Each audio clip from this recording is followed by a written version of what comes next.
seemed I was not logged in. So I don't know if everyone just got a pop-up asking if they wanted to approve this. So we are going to record this and the other sessions.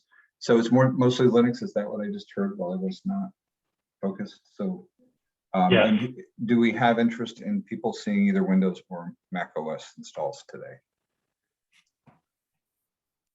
Mac OS, I may be interested in. Okay, so the Mac OS is probably honestly the one that's been tested the most, since both Mike and Xander developed with Mac OS. Mike's prepared to go through and do that demonstration. I've done both the Windows and Linux installations. There's a couple different variations of the Linux installation. We'll go through that today also. So again, we're going to have 3 different training sessions during the course of these classes. This one's on installation. We're going to have a GUI usage training session, as well as a command line usage training session. As I just said, Xander's the one, the author of maybe I didn't say this, but Xander's the author of the GUI, Mike is the author of the command line interface. So they'll be individually conducting those training sessions, although Mike, you're probably the heavier user of the GUI. So we'll have everyone involved in all of this. What I think I'd like to do is go ahead and jump in. I'll go through the steps and hopefully everyone can follow along on their machines. If we do have individual issues, one of the reasons I wanted to use Zoom is so we can do breakout rooms.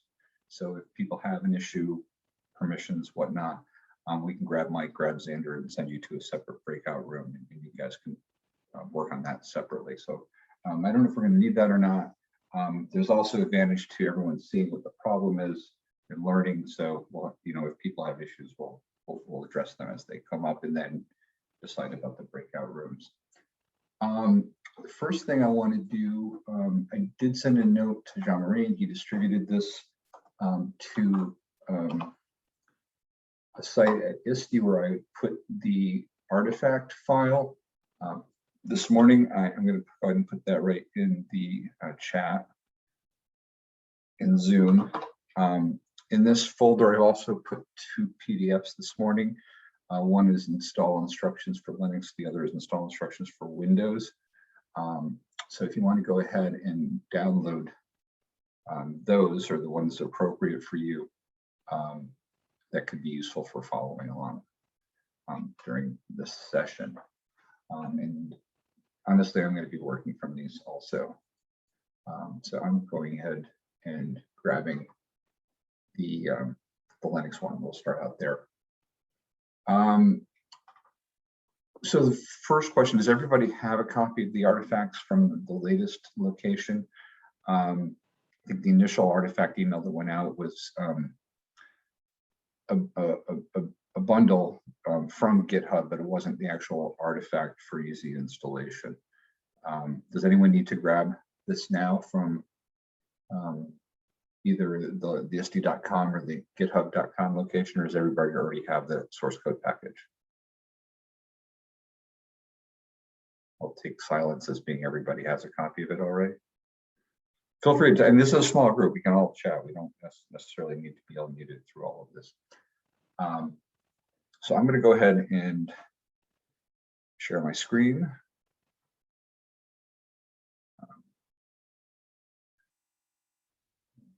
Tell me if you can see my Linux machine. Yes. Okay, and I'm going to do a little bit of cleanup before we get started.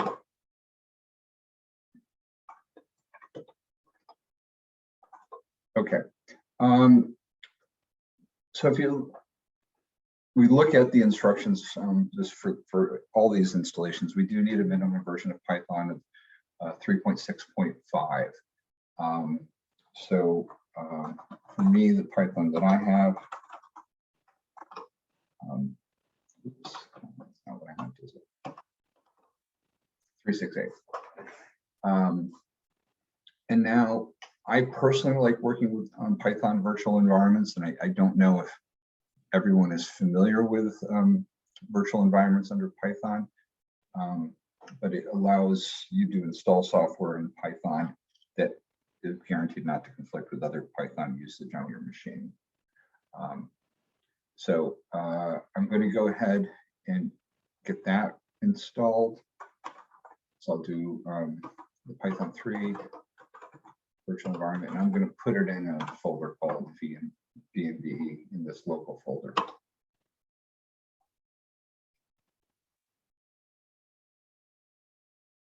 And is everyone else following along? And so in a perfect world, everyone's doing this on their own machine as we're going through this. So I can't actually see everyone's faces or whatnot. So has everyone done that, or does anyone need any more time to do that? Okay. This is always easy for me. Okay. Excellent, thank you. So once I've installed the virtual environment on Linux, you activate it by sourcing this file. And you'll see now that my prompt has changed.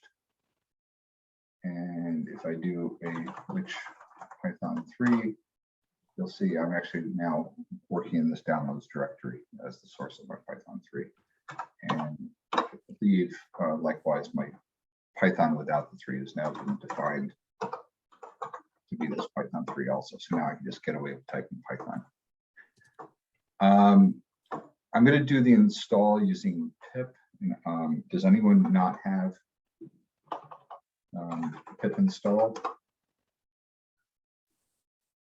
Do we need to take a break for anyone to go and get pip? So I guess that's the next big question, because the installations don't typically come with pip installed from the get-go.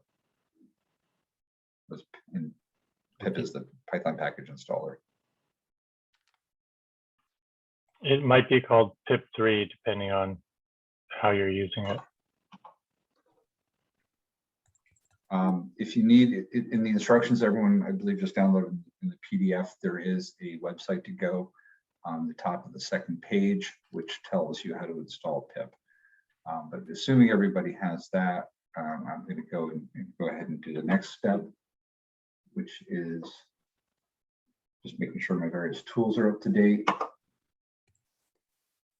I think the only thing this is going to do is just upgrade pip for me. The setup tools is already up to date.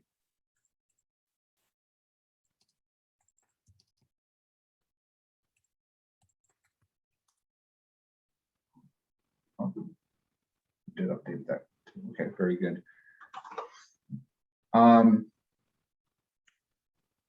So now we're done setting up the Python environment that we need in this sandbox, and we can go ahead and start with the installation. The first thing we want to do is unzip the artifact. I'll go ahead and remove this part.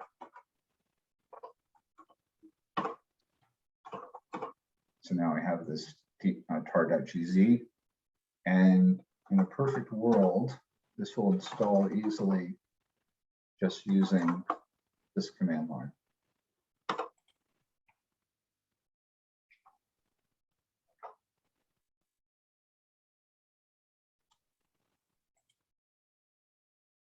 I'm going to go ahead and make this window larger and then make the master window smaller. Hopefully that'll maybe make the text easier to read for all of you. I don't know if it's too small for anyone.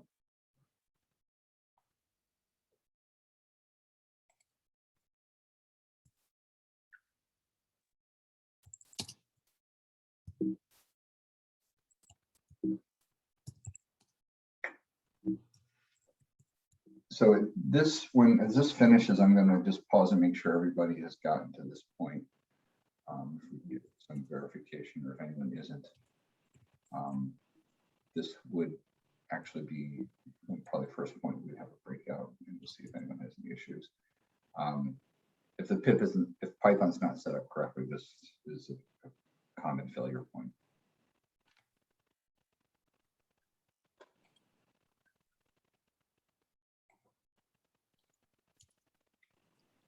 Excuse me.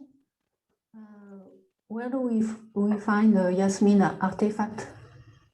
So the YASMINE artifact, that's a good question. So let me go ahead and, while that's running, let me just fire up Firefox.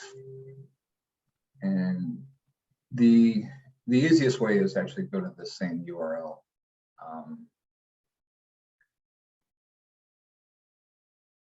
That I put in the chat window, and I did put the artifact right in that folder. The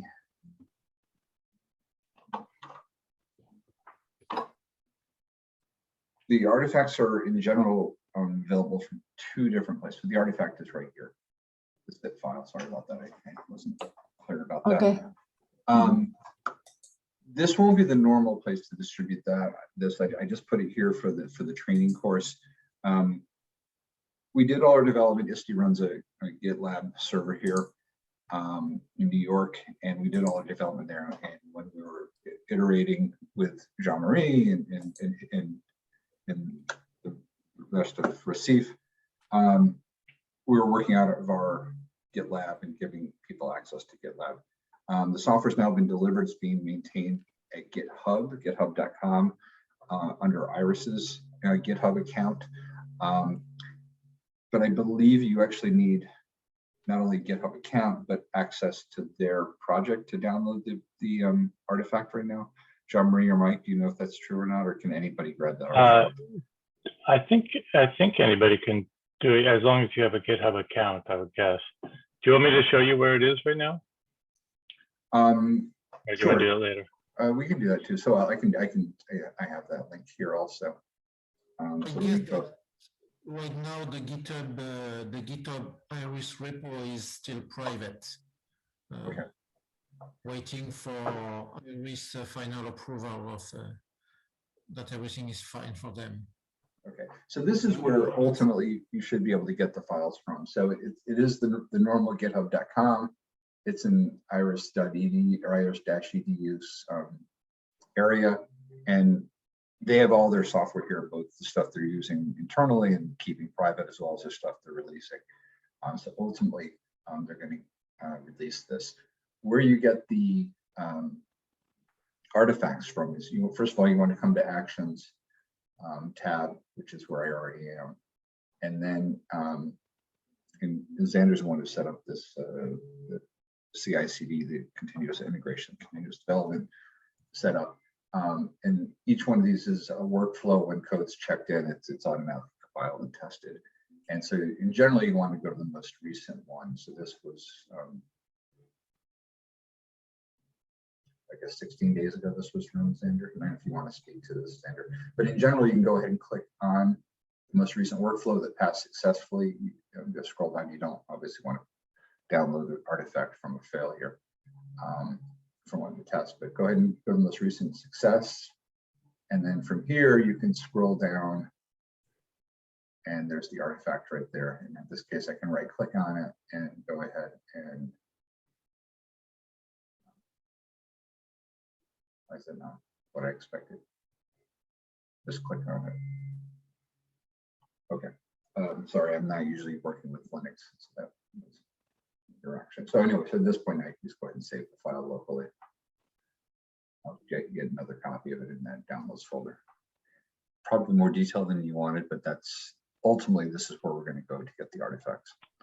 And depending on your browser, it may save it, it might unzip it in the process and just save the tar.gz file. So you won't need to do that first step of unzipping it, depending on your browser. Right, right. I mean, when it asked me if I wanted to open up the tar manager, I think it was, or if I just wanted to save the file. So I just wanted to save the file. So if I look here again, I now have a new copy of that artifact. That's what I just downloaded.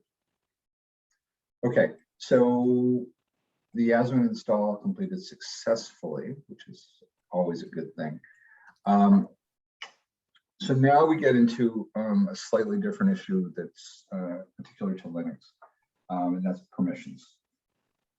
So if you go ahead and you just want to run all this as root, everything is going to work fine, no problems. But there's two permissions issues that we need to address. One, Yasmin writes files to opt Yasmin. All right, let me just do it. And normally, a normal user can't create a file here or folder here. And then 2, a normal user cannot access ports, internet ports, cannot run a server on a port below a certain number. I think it's 1,000. As you're probably aware, most web services run at port 80. So the normal user on Linux without any special permissions cannot open up a port of port 80. And because the user interface for Yasmin is a web browser, it uses standard port 80. So normal user cannot run at port 80. So we have 2 options. 1, run everything as root or a privileged user in general. Or 2, we can make 2 changes and that will allow a normal user to run Yasmin. So the 2 changes are, we need to make sure the user can write to/opt/Yasmin. And the easiest way to do that is just change the owner of that folder. And 2, there's one settings file that we specify the port as being 80 by default, and we can change that to something like 880. I'm going to go ahead and show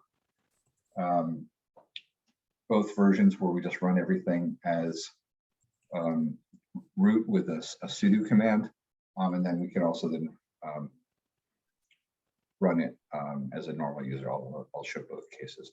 I don't know how people feel about one or the other. I'm sorry, Sid. Yeah, go ahead. Sorry to interrupt. Somebody does have a question, and so I want to address that.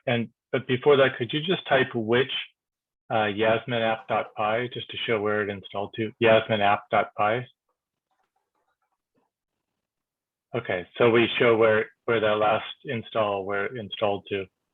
And then let me see. Let's see. Failed to build obfspi on Mac. Okay, so that's something I can deal with. Okay. Okay, yeah, we can look at that after this. Yep. I can show you some ways to do it. Yeah, I actually had an obfspi issue on Linux over the weekend, and that was one way I was installing it. NumPy didn't get installed properly. obfspi uses NumPy, so I had to manually install NumPy, and then obfspi installed fine. I wasn't able to reproduce that problem, but I did hit that once over the weekend. Okay, so there's 2 things we need to do to get Yasmin working. The first one is, Xander, correct me if I'm wrong, but I believe it's basically making sure the database is up to date. And that happens with this command. I'm missing a, no, sorry. That cut and paste, I apologize.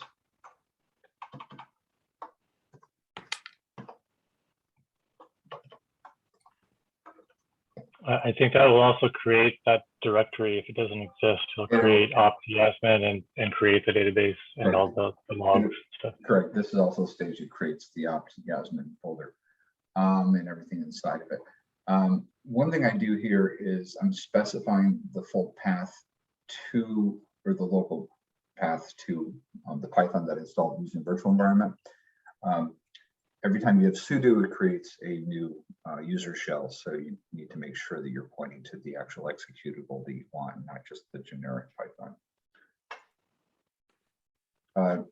Xander, you want to say something about this command?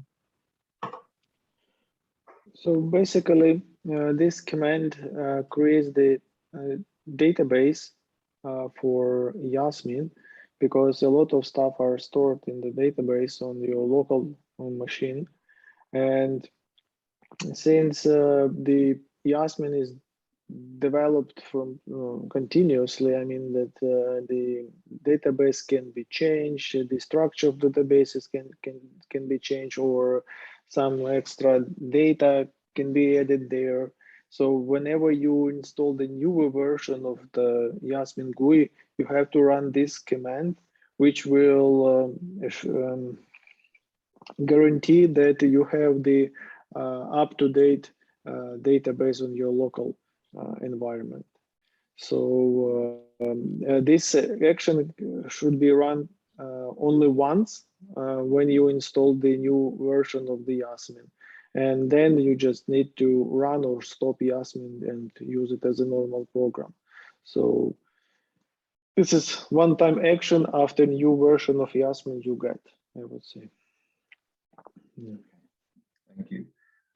Okay, so then the next command is actually just running the YASMINE server.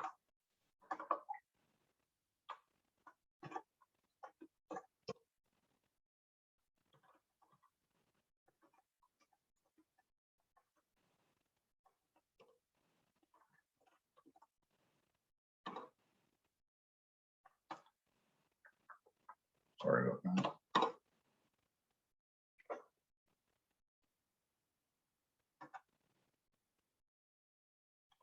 Okay. I'm going to avoid the cut and paste. You like an E in YASMINE. Did I?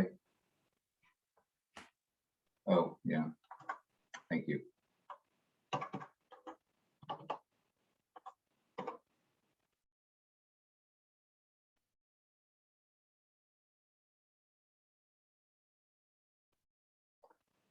I thought there was some command line we would see. Xander, did I miss something?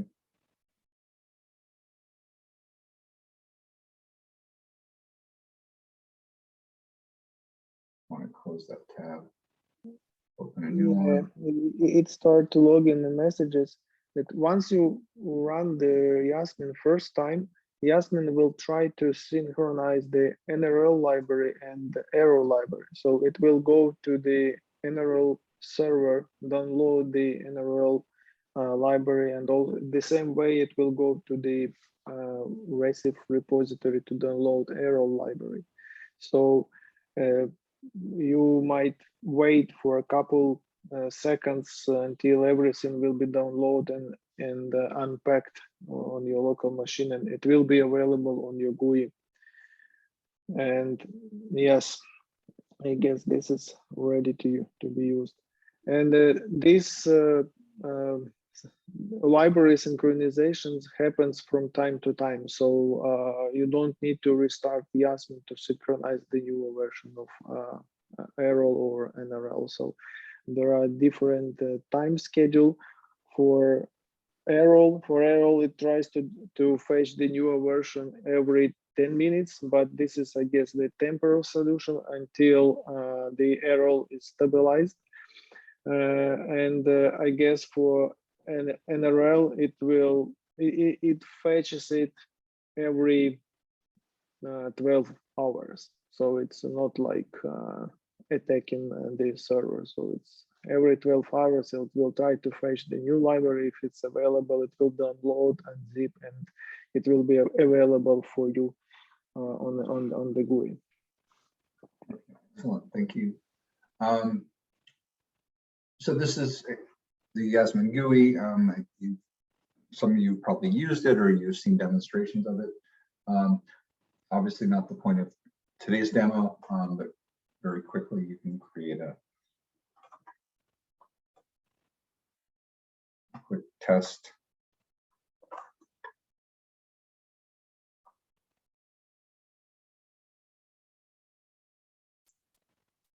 And then from here, we can start doing things like adding networks and whatnot. We'll cover that in a later session. Do people have interest in seeing how to run this as a normal user, or is sudo the preferred method? And most people who use Linux have feelings about this. Oh, that's not what I meant to do. Sorry about that. Let me go back to screen sharing. Any thoughts about running this as a normal user? Sid? Yes. Can you show us the two different ways to start YASMINE on not on the default port? Sure.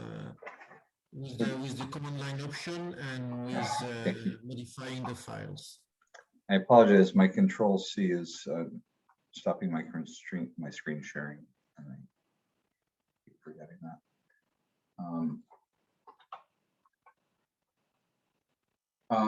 Yeah, so the other ways to do this, so if you go back, I'm going to kind of wipe out everything. So if we go back to opt, I'm going to go ahead and remove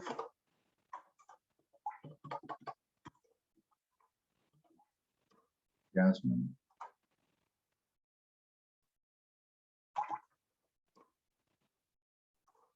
Okay, so now I'm just going to make a Yasmin folder. And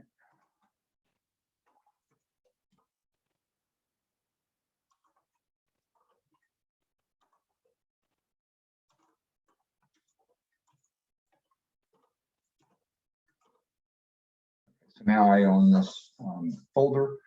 I can go back to the downloads folder where I've been operating. And Xander, should I just go ahead and wipe out the entire virtual environment folder and do a fresh install? I don't think that is necessary. It's not necessary? Okay, very good. So I still have the virtual environment activated. You can see that here. So Python is still there. So what I want to do is, I don't need the sudo anymore. Just go ahead.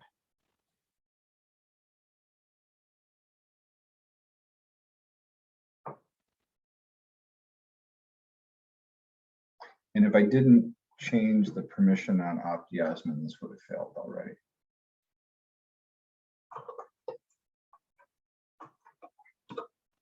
So there's a bunch of stuff in here and I own everything. And now going back to running this code, if I try to run it, I'll have an error message saying I don't have permission to open the port. Does anyone want to see that failure mode, or do we want to take my word for it? I'll let it take my word for it. Okay, good. So what we want to do is go in virtual environment, and then it's in live, I believe. I wrote it down. Hold on. Yeah. Live. Python. This is in the instructions in that PDF that you all just downloaded, so you don't need to copy this down.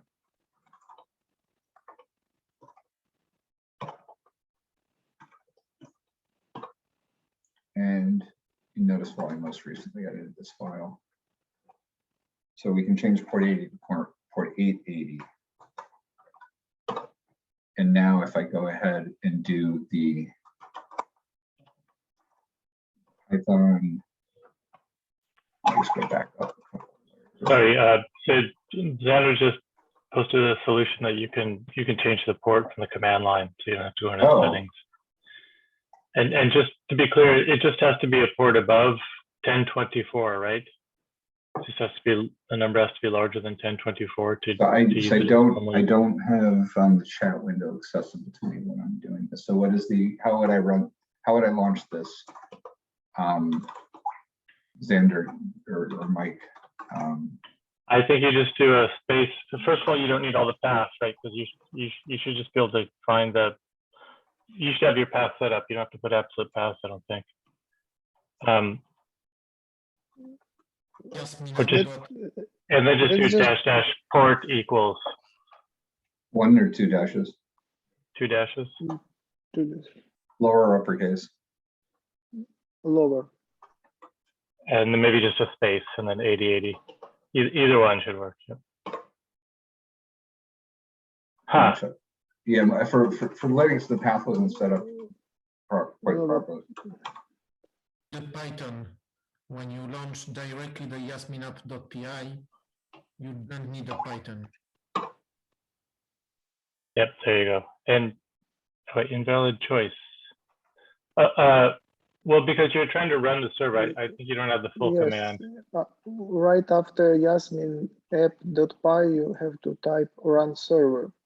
Yeah. There you go.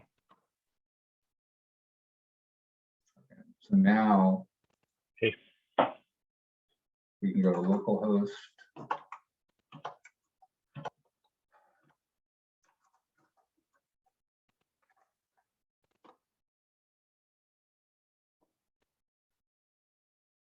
we're back with Yasmin. Okay, so I was not aware of the command line option, and as I was writing these tests, Sandra was on vacation, as we mentioned earlier, so I didn't reach out to bother him.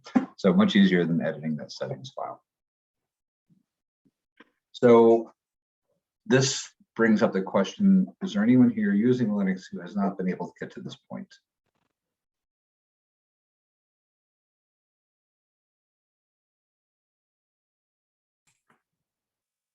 So everybody has, and everybody's running YASMINE GUI right now who has Linux.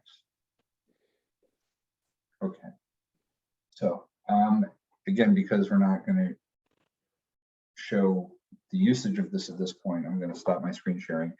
There was some interest in going through this on a Mac. Is there any interest in going through this on Windows, or are we okay there? Okay, so the interest in going to a Mac, Mike, you want to go ahead and do that? And does everyone else want to stay? I mean, how are people feeling? Have they gotten enough information out of this? Do they want to ask any questions?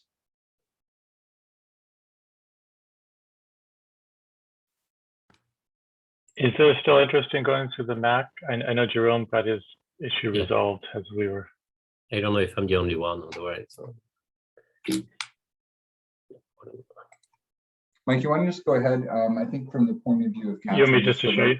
Yeah, because we are recording this, and Jean-Marie is going to keep this around in case other people want to use it. So let's we're here. Let's go ahead and go through that exercise and capture that on the recording. Okay. And I will follow the chat window for you now. Okay. Let me start here. All right.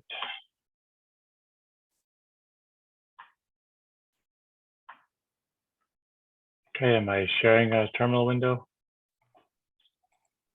Yes, you are. Okay, I use Conda for my virtual environment, so I'm going to do it that way so you get a different look. Let's see.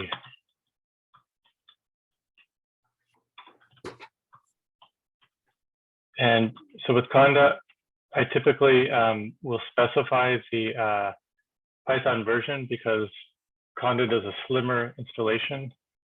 I'm not exactly sure why, but if you don't specify it, it installs a lot more for you. And I want to keep this very small.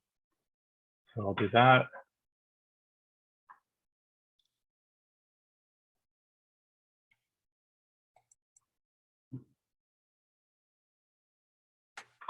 And for those of you who haven't seen it, you can download Conda in two forms. There's two different installers. One is called Anaconda or Anaconda 3, and that tends to have everything already packed into it. So it has NumPy and SciPy built into it. So it's fairly large. And then there's Miniconda 3, which is a much smaller subset of that. That's one I typically use now. So I just install exactly what I want. And I guess my internet connection is a little slow. Okay.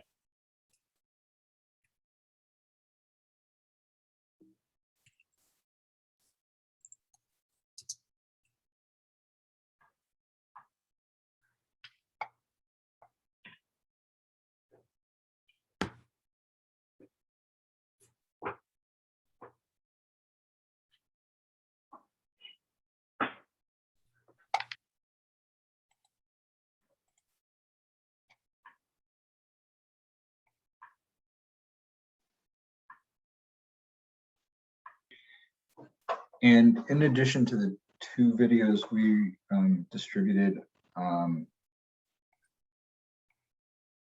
the Windows install and Linux install, Mike recorded a Mac OS install, and I did put that up to YouTube yesterday. So we'll make sure everybody has copies of those links. Okay, great.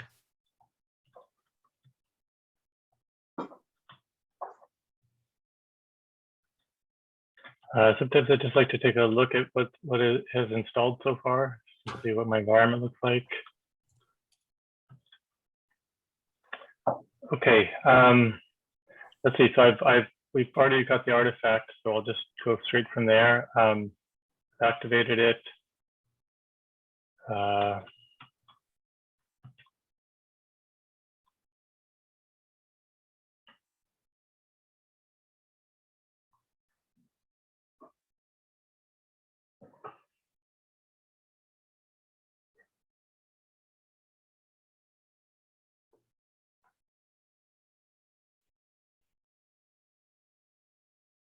In the meantime, if people interested, I can explain briefly what's the difference between Conda and which is used by Mike right now, and the virtual environment used by Sid.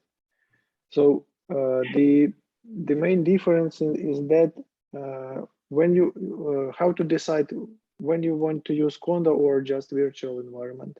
Virtual environment allows user to install any Python libraries isolated between each other, just to not conflict between each other, but using one Python which is installed on top of the system. I mean, if you have Python 3.9, you are allowed to create as many virtual environments as you want, but all of them will be run under the Python 3.9, which is installed on your system. But if you want to play with the programs which were written on a different Python versions, sometimes you want to run the program on the exactly Python, let's say 3.2.6, and that's the only possible way to run this particular program using this particular Python version. For that purpose, of course, you can install another Python on your system, but it will be a pain. It's not very trivial process to install multiple Python versions on your system. But Conda allows you to save your time and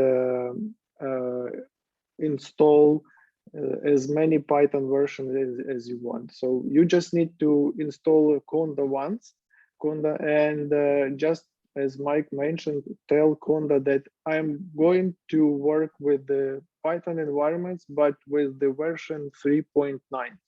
You also can mention that you are going to work with the Python 3.6, and Conda will do it for you. So no need to install extra Python on your system and deal with all of this pain during the installation.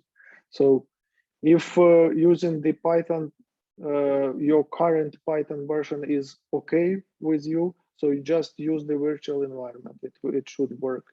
But if you have a totally different Python system, Python on your machine, so then it's better to install Conda and you will be able to play with it. Well, for me, I guess the main reason I've preferred Conda is because with virtual environment, it installs it into the actual project directory. And I like to keep the source code away from the project, keep them separate from where I run it.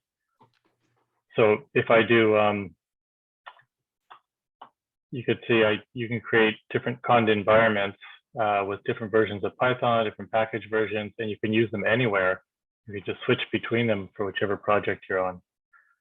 Okay, so I just did the install, which YASMINE app.py, and you see that where it installs. So because I use the Miniconda 3 installer, that's my base root. It creates environments, and this new environment is called new environment. It has its own bin, and inside that bin is where we just installed the app.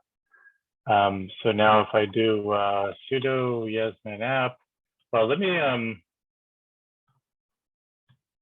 I have to do sudo.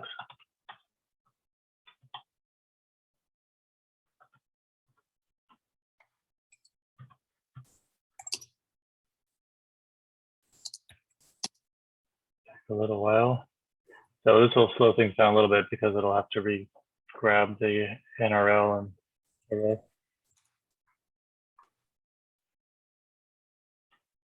Right. I think it's actually Zoom tends Yeah. to take over my machine.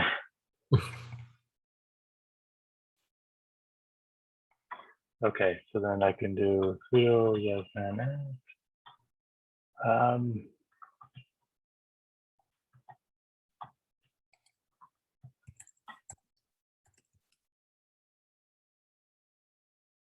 Mhm.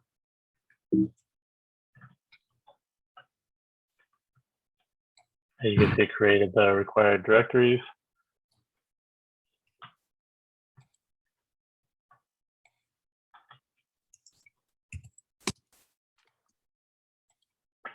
And so for mine, it should work. Because I've already got it running right now. Let me close that down. Let's see if I can find that. Yeah, if I can, on my side, I mean, the only difference is that my Yasmine app was not in the default path, so I just had to. Oh, is that right? Yeah, yeah. So I just had to make the whole directory name of the file.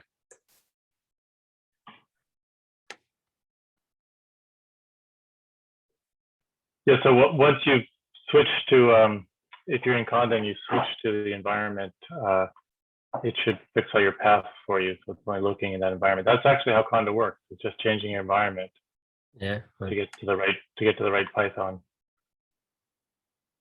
Okay, so it's once again downloading the NRL, which is the nominal response library. Yes, and if you have a look at the log, there is the library with the name IAL. This is the code name of the arrow. That was developed at the beginning where the arrow name wasn't invented yet. So I just name it less like those 3 letters. Am I showing a different window now, or is it staying with the? Yes. Yes. We see Okay. LS operation. So in the so you could see the IAL, the NRL, some of the places for plots. Okay.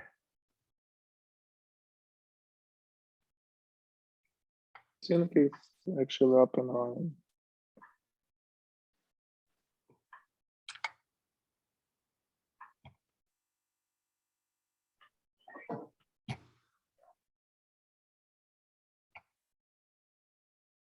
Oh yeah, it is up. I was waiting for some prompt, but of course it is running. All right, let me just show you where it's running.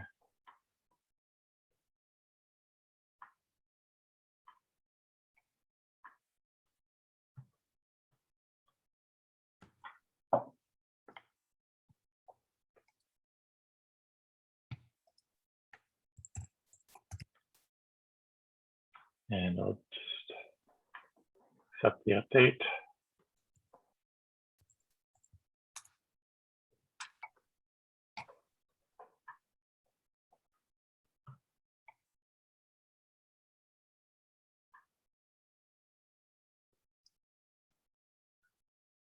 I'm going to grab a station XML that I have.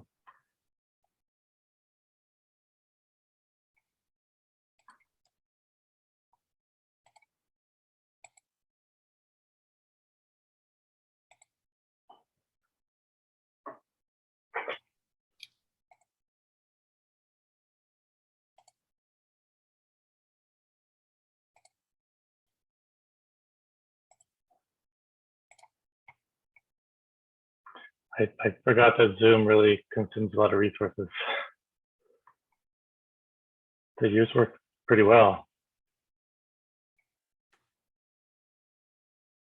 You're saying mine worked well, Mike? Yeah, it was fairly speedy considering you have Zoom going. Maybe it's time to amend in Macintosh. No. And pulling up that I know response well.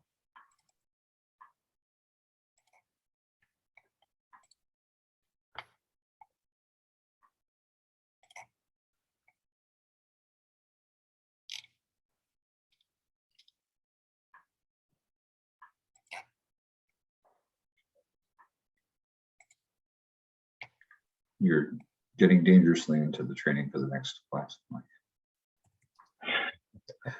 Okay, so we now have demonstrated this on Okay, we did a Zoom. It worked. Mac OS. It's just a teaser. It's just a tease. I come back next time for the exciting part. Before we move on to the command line interface, I was multitasking here. Is anyone else having issues with the OBSPI installation, or is that all been solved now? Is there anyone else that they had an issue? So everybody has a running GUI for YASMINE on their system right now. Okay. Then Mike, I'm sorry. There is a comment in the chat. Someone, Kitu, did the run server and it says executed successfully. I think you did the same thing I did. Maybe that means now you need to open up your web browser to find the server, because it's when we run the server this way, we're running it. The standard out goes straight to the well, it goes to standard out. So this gets into the bigger question of how does YASMINE work. So we have a back end which is supporting its own local web server that you can then connect to with your browser. So while it's an internet application, everything's running locally. So everything we've been demonstrating today is about getting that back end server running. But once you get to that executed successfully, now it's time to go to the web browser and connect to that server that you just fired up. So basically just launch Chrome and type in localhost and you should be fine.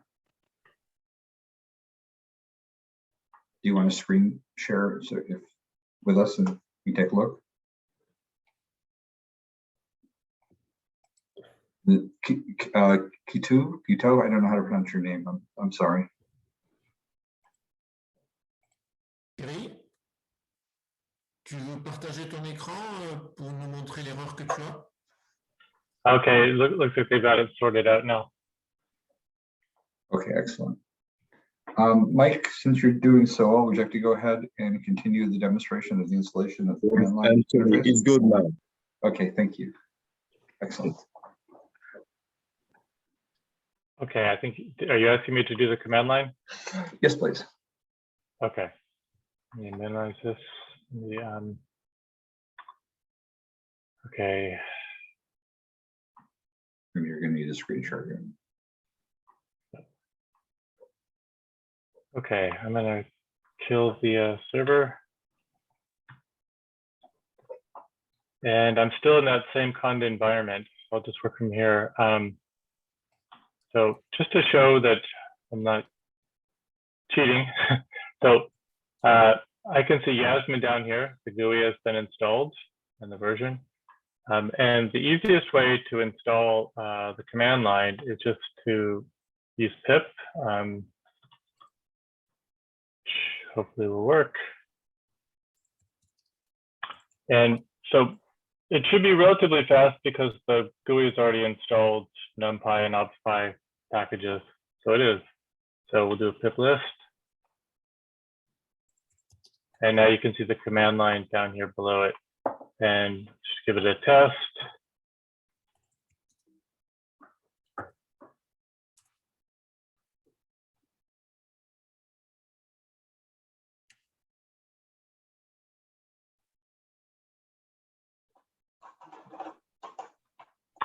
And it says it failed to import. So that error is because OBSPy is using matplotlib, and matplotlib requires a default backend for plotting. And so the easiest way is just to put one in there. So I usually use PyQt5.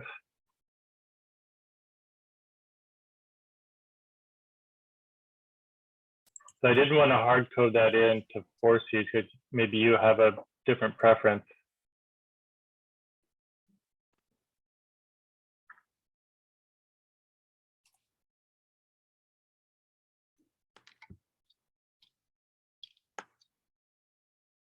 And so now we should be able to do the, oh, sorry, the run. Yep.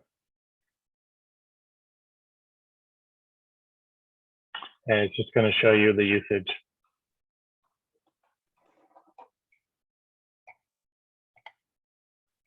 So that took up 3 minutes. Are there any questions, or people want to try doing it a different way? Works well on my side. Thanks. It worked okay? Yeah, worked okay. So it can be installed from GitHub. You could clone the repo, and if you clone any repo, then you can just go into where you see a file setup.py. You see that there. You can just do a pip install like that, and it'll install from the code there. You can also build in Python wheels called, I think it ends in a WH something, Z, or and you can install from those files too. So there are many ways to do it. Okay. Are there any questions or issues? Anything you want to see? Well, I'm going to go ahead and grab from you, Mike. And likewise for the Linux side of things, it's just pip install, assuming you've got the setup that we did with Python before. So we don't need to go through that again. And so this will go ahead and just grab it and install it if it's not already there. So. And so this one you're able to use without the full path. If you just type it, will it find it?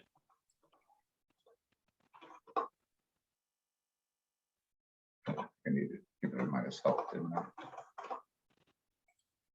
I think you could just type it with nothing and it'll give you the help.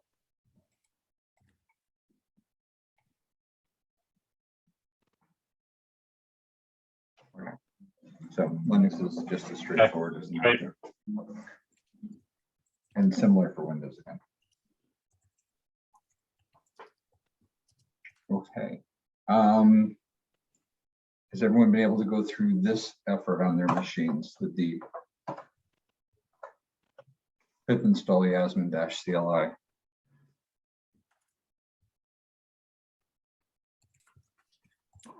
Anyone having any problems with that?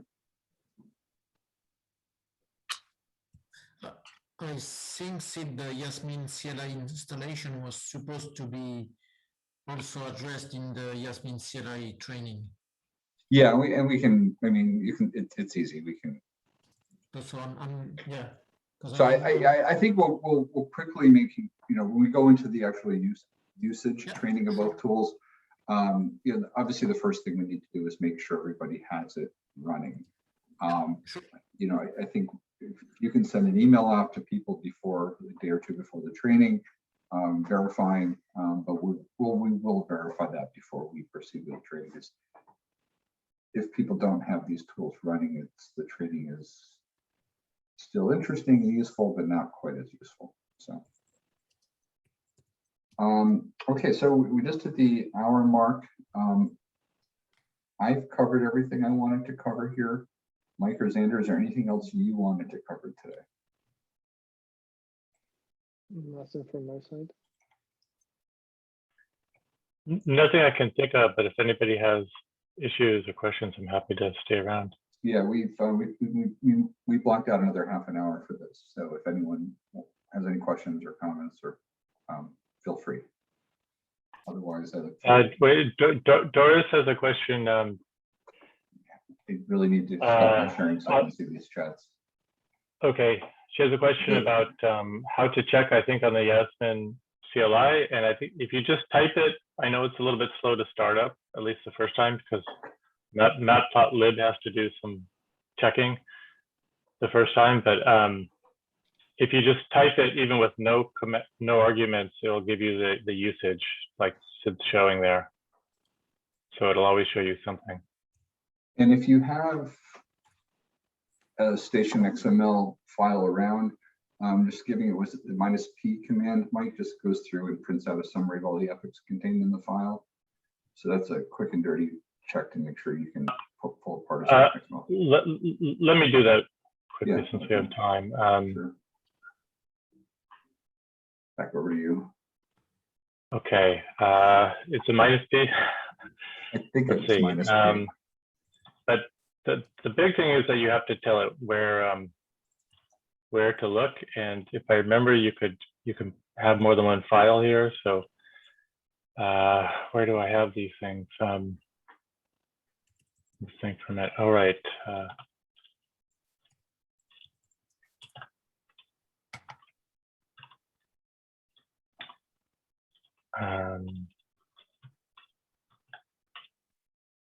So let's see if that's, so it just needs to know the in file.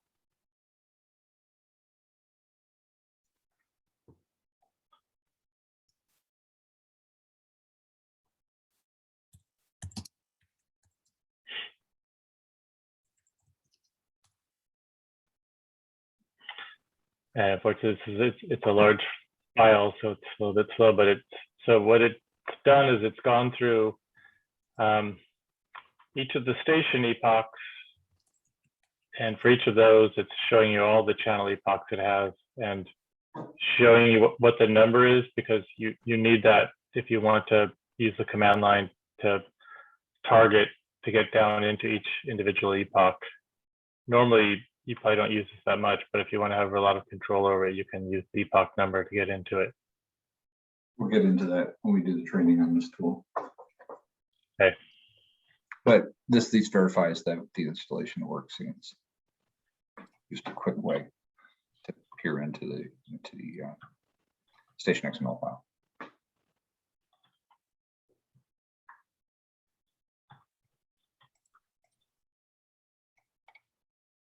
Okay, any other questions? Doris, you're welcome.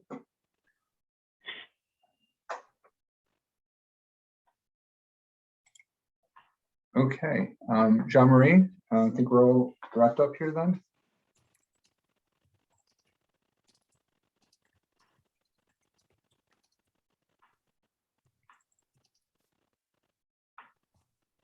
If you're talking, I can't hear you.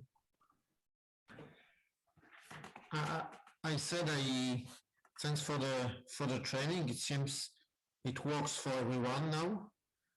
So Okay. Next step will be how to use Station XML and YASMINE and how to build that. Okay, very good. So when we're done here, I'm going to save the recording. I will put it in the same folder that on at love.sd.com. Then we can grab that there. We will be decommissioning that machine soon. It's one of our oldest servers, but it's kind of catch-all for places to put things for people to grab. So Jean-Marie, if you can grab that and decide where you want to keep that permanently, or I can throw that on the YouTube channel also. It doesn't matter either way. But you and I can talk about that offline. Anyway, I wish everyone a good day. If you have any questions, don't hesitate to fire off an email to us. We'll be sure to get back to you and answer that. So I would probably say send the email to Mike, myself, and Jean-Marie, and one of us can get back to you and answer quickly. Sorry for volunteering you, Jean-Marie. No problem. Okay, I hope this has been useful to people. I hope that, more importantly, I hope the tools are useful to people. We're actually really excited about this tool, YASMINE. It's something that we had been thinking about for a long time prior to beginning this project with Iris and with Receive, and it's been exciting to see it come to life. So thank you to everybody for your support. Thanks a lot. Bye. Everybody, Thanks everyone. bye. Be well. See you next time. Thanks.